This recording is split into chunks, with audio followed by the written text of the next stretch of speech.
Man, I wish they were specific about this old cemetery. There's only a few that I know about, and I seem to be lost. Okay, think, Crow. Where to go next? It seems that someone has gotten lost.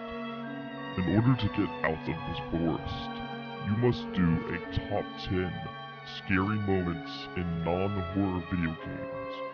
And I might let you leave here alive.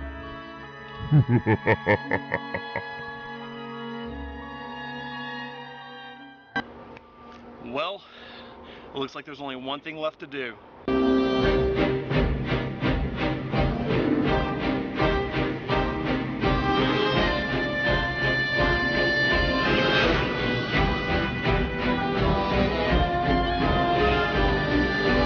It's that spooky time of year again.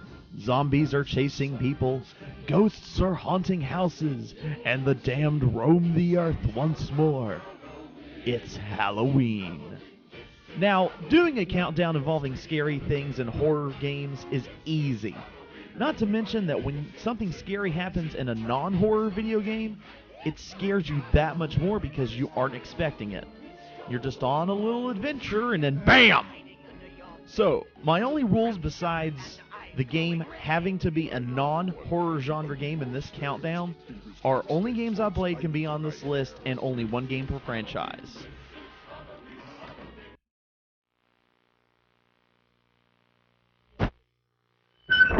Banjo-Kazooie is one of the best games for the Nintendo 64. Huge overworld, great gameplay, and a giant metal shark! Clanker to be exact. Gruntilda locked him under the water, and you have to set him free when you're in Clanker's cavern. But honestly, would you want to set this free? Not to mention it looks like it has scabs and wounds all over it, making it look disgusting. But trust me when I say, this isn't the scariest thing to happen to Banjo and Kazooie.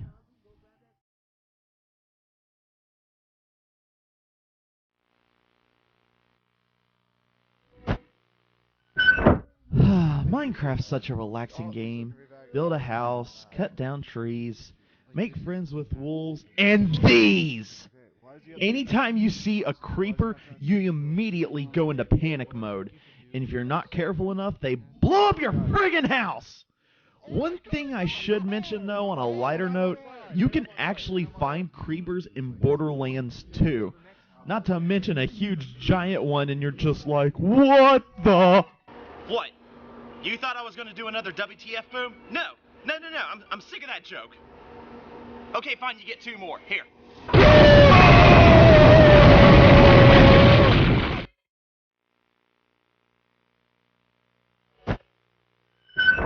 Alright, somebody explain this to me. How does Pokemon keep on popping up in my countdown videos? And how could it land on this count?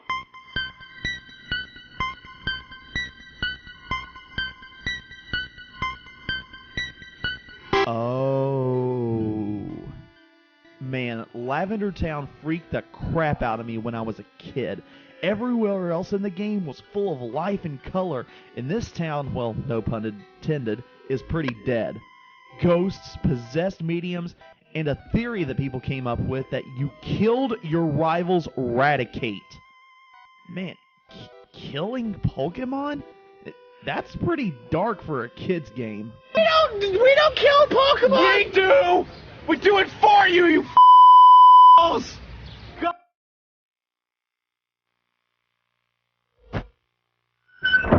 Majora's Mask is a creepy game in general, even though it's labeled as an adventure game. But we all know what the creepiest part of this game is. That! Just up there staring at you down from the sky while you're constantly sitting there thinking, 3 days! 3 days!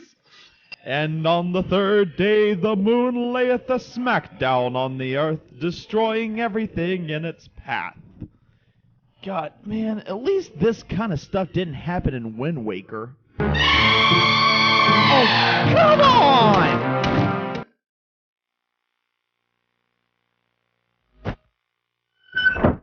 Super Super Mario 64 revolutionized the way 3D games are made today.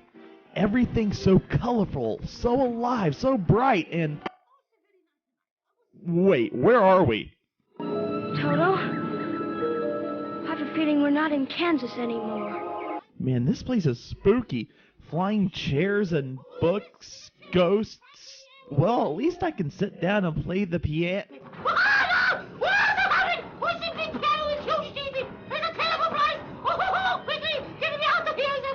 Needless to say, I'm sure this scared the crap out of every kid that first experienced this. See, why couldn't they make the game where you just sat down and played the piano? Like this!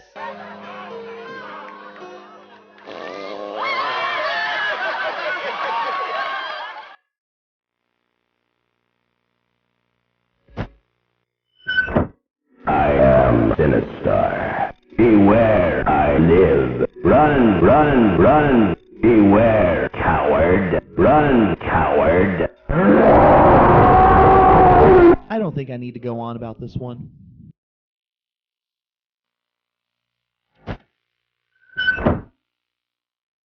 Man, do I love me some No More Heroes. Not to mention that its sequel, well, in my opinion, is better than the first one. So you're about to start your next rank match in a creepy old house. Then things start to get a bit freaky.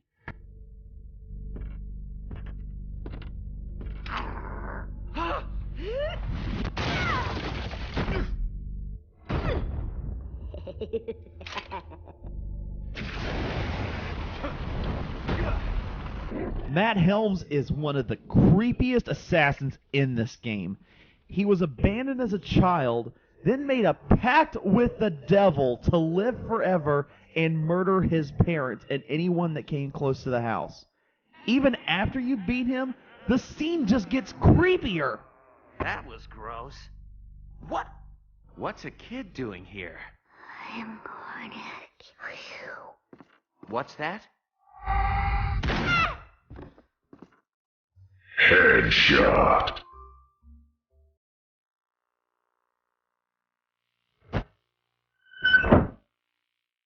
Someone once suggested to me that you felt really alone while playing Super Metroid, and I definitely have to agree with them.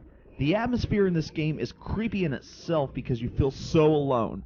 But the last very bit of the game is where it happens. And I'm sure most of you already know what I'm talking about.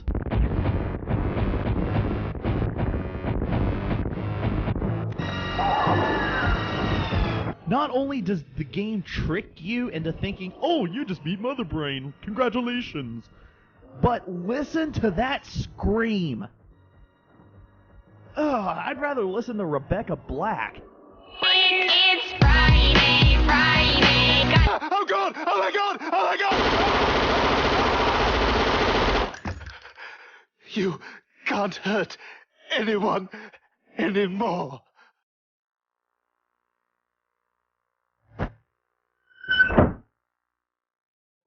Halo. What can be said about this game that hasn't already been said? It's good. It sucks. Best FPS ever? No. So, you're fighting your way through the Covenant when you discover something a little disturbing. God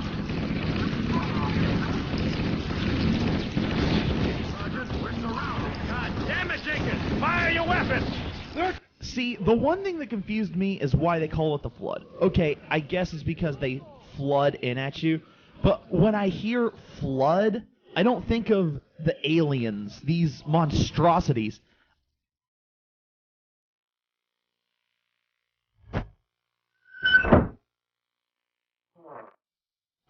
Wait. Something from Batman Arkham Asylum is at number 1? That means... Oh no. Not that. That... Here, just watch.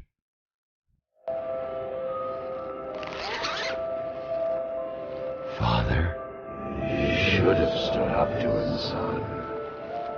Like a man.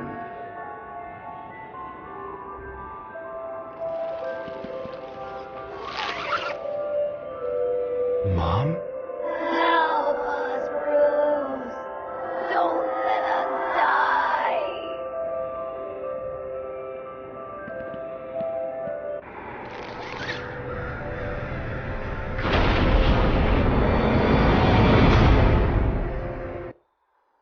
Even to this day, this creeps the crap out of me.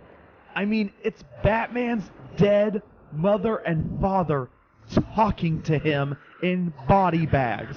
And there happens to be a third one just sitting there. And when you open it up, boom!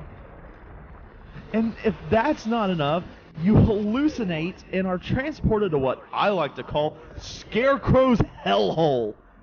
And those eyes... No. What happened? He hates bright lights. Now, Scarecrow screws with you 2 more times in the game, but this first encounter has to be hands down the scariest thing I've ever seen in a non-horror video game. Well, that's my top 10 scary moments in non-horror video games. I guess I could try to get out of this forest now, but where do I go?